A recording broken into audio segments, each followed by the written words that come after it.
basically, it's a book that I haven't read in a really long time, so I don't even really remember it that well. But the movie just came out based on the book, and I haven't seen it, but it just reminded me of the book that I read. I think I read it in like middle school, but it's not a very long book. It's only like 180 pages long, but I thought I would do kind of a series where I read this to you guys and break it up into a few shorter videos.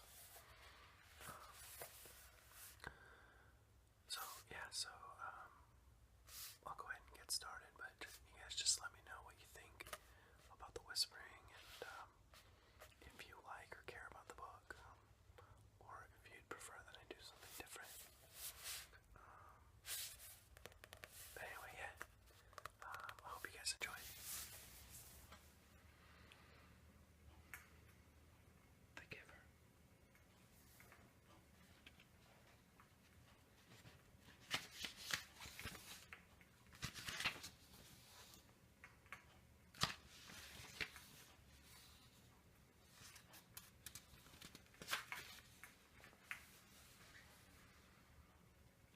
Chapter 1.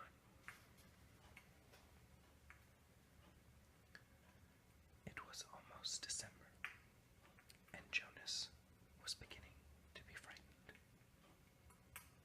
No, wrong word, Jonas thought. Frightened meant that deep, sickening feeling of something terrible about to happen. Frightened was the way he had felt a year ago when an unidentified aircraft had overflown the community twice.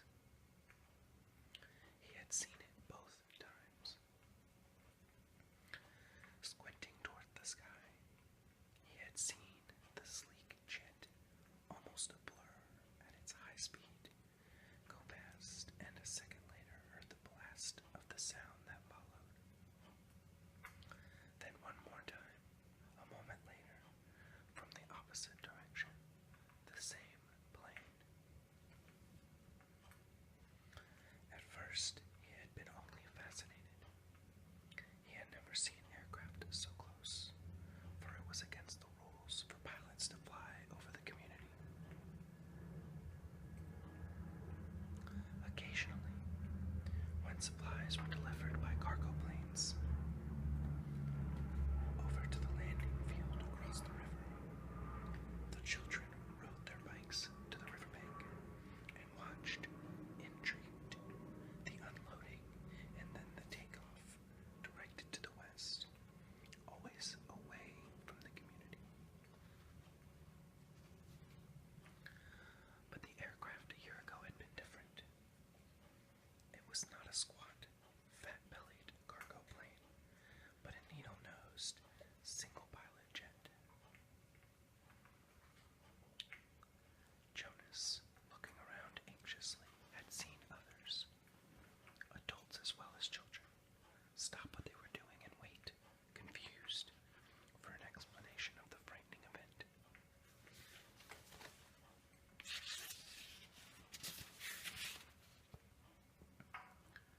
Then all of the citizens had been ordered to go into the nearest building and stay there. Immediately, the rasping voice through the speakers had said, "Leave your bicycles where they are." Instantly, obediently, Jonas had dropped his bike on its side on the path behind his family's dwelling. He had run indoors and stayed there alone. His parents were both at work, and his little sister, Lily, was at the child care center where she spent her after-school hours. Looking through the front window, he had seen no people, none of the busy afternoon crew of street cleaners, landscape workers, and food delivery people who usually populated the community at that time of day. He saw only abandoned bikes here and there on their sides. An upturned wheel on one was still revolving slowly.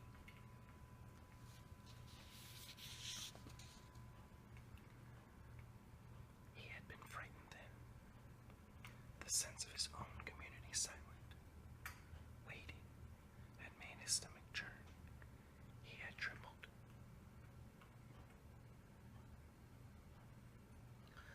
But it had been nothing. Within minutes, the speakers had crackled again, and the voice, reassuring now and less urgent, had explained that a pilot in training had misread his navigational instructions and made a wrong turn.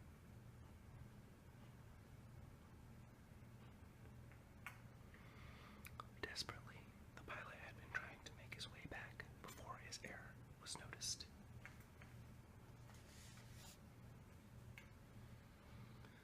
Needless to say, he will be released, the voice had said, followed by silence. There was an ironic tone to that final message, as if the speaker found it amusing.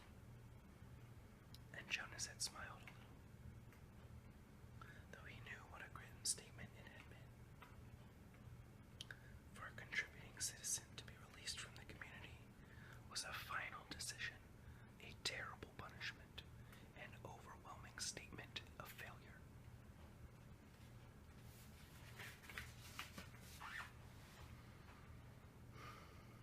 Even the children were scolded if they used the term lightly at play, cheering at a teammate who had missed a catch or stumbled in a race. Jonas had done it once, had shouted at his best friend, "That's it, Asher, you're released," when Asher's clumsy error had lost a match for his team. He had been taken aside for a brief and serious talk by the coach, had hung his head with guilt and embarrassment, and apologized to Asher after the game.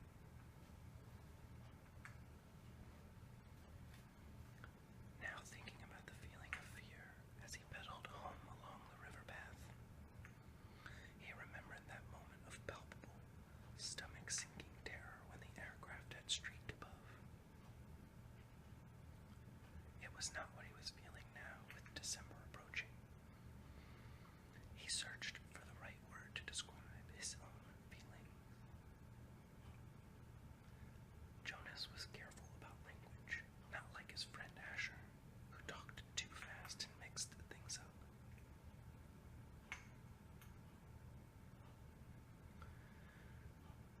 Jonas grinned, remembering the morning that Asher had dashed into the classroom, late as usual, arriving breathlessly in the middle of the chanting of the morning anthem. When the class took their seats at the conclusion of the patriotic hymn, Asher remained standing to make his public apology as was required. "I apologize for inconveniencing my learning community." Asher ran through the standard apology phrase rapidly, still catching his breath. The instructor and the class waited patiently for his explanation.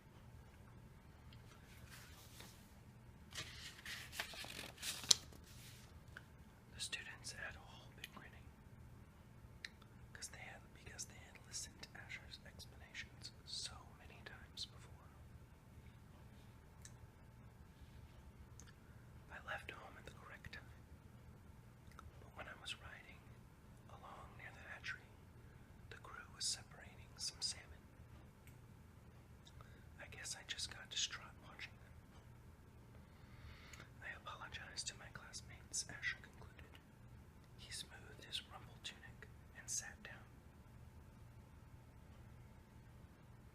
"We accept your apology, Asher," the class recited the standard response in unison. Many of the students were biting their lips to keep from laughing.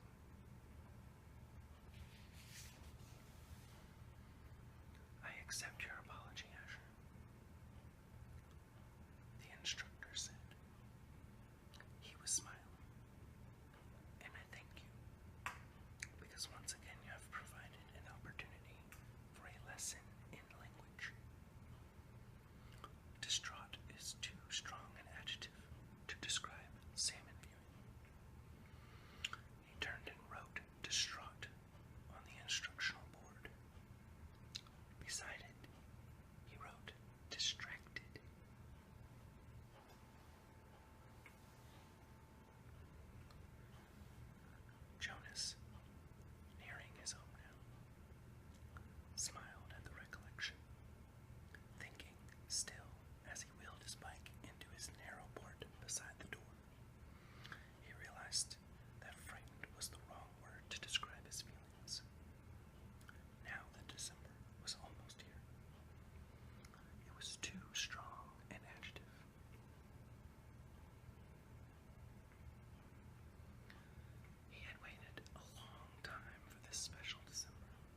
This afternoon, Lily announced. My child care group was at the play area, and we had a visiting group of sevens, and they didn't obey the rules at all. One of them, a male, I don't know his name, kept going right to the front of the line for the slide, even though the rest of us were all waiting. I felt so angry at him, I made a hand into a fist like this. She held up a clenched fist, and the rest of the family smiled at her small, defiant gesture. Why do you think the visitors didn't obey the rules? Mother asked. Lily considered and shook her head. I don't know. They acted like animals, Jonas suggested. He laughed. That's right, Lily said, laughing too, like animals.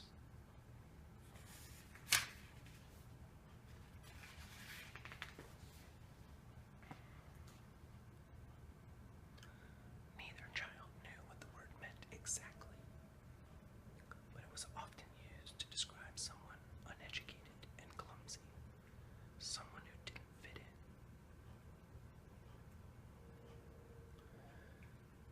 Where were the visitors from? Father asked. Lily frowned, trying to remember. Our leader told us when he made the welcome speech, but I can't remember. I guess I wasn't paying attention.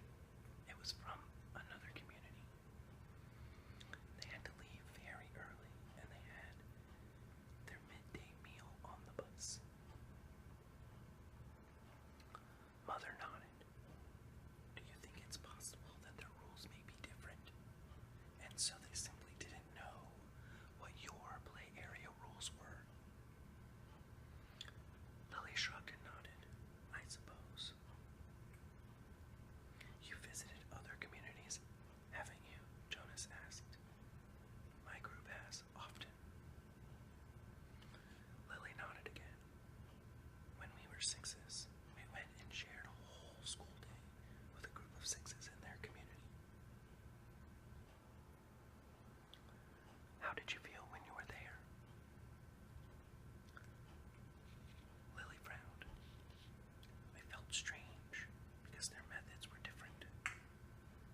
They were learning usages that my group hadn't learned yet, so we felt stupid.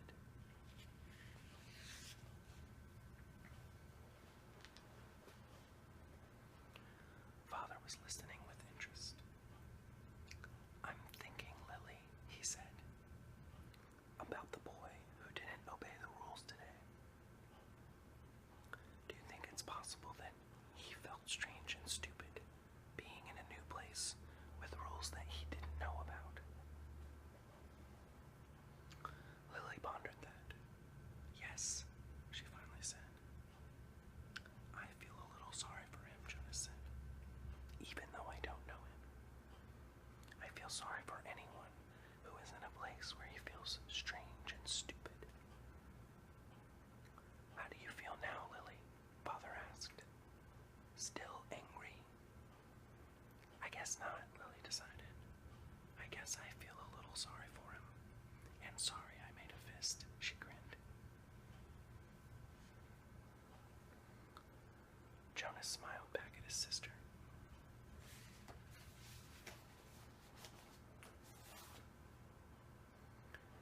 Lily's feelings were always straightforward, fairly simple, usually easy to resolve. He guessed that his own had been also, when he was a 7. He listened politely, though not very attentively, while his father took his turn,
This was especially troubling for the nurturers, like Father, who felt that they had failed somehow. But it happened very rarely. Well, Father said, I'm going to keep trying. I may ask the committee for permission to bring him here at night if you don't mind.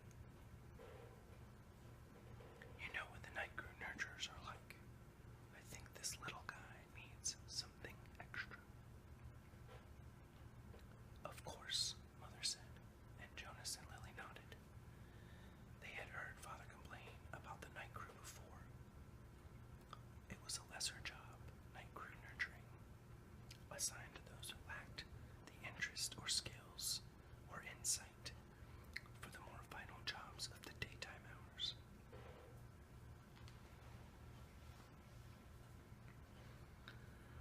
Most of the people on the night crew had not even been given spouses because they lacked somehow the essential capacity to connect to others, which was required for the creation of a family unit.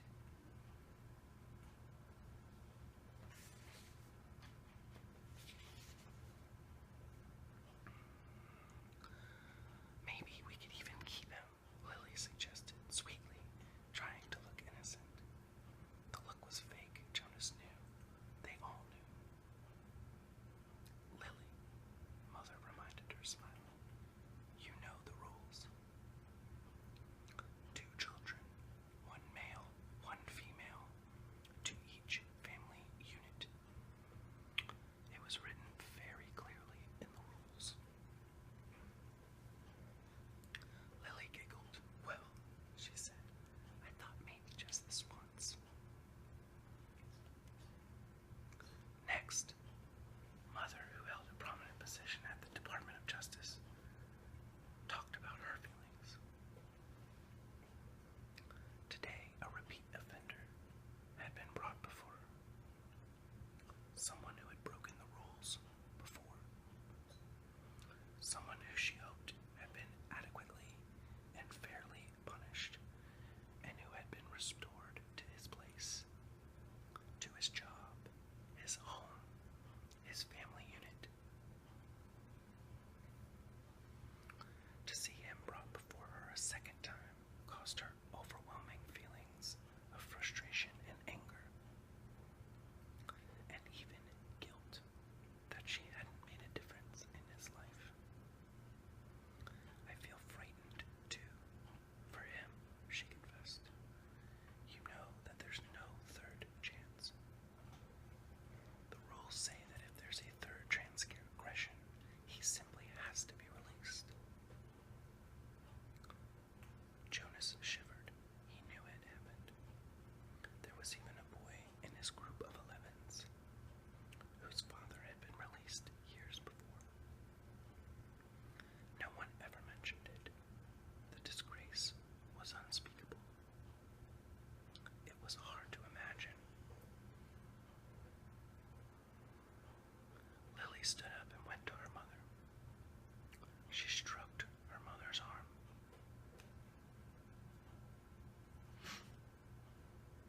From his place at the table, Father reached over and took her hand. Jonas reached for the other.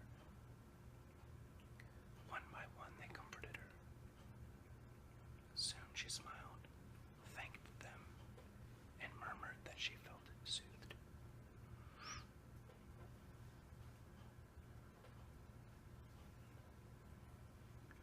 The ritual continued. Jonas, Father asked, you're last tonight. Jonas sighed. This evening he almost would have preferred to keep his feelings hidden. But it was, of course,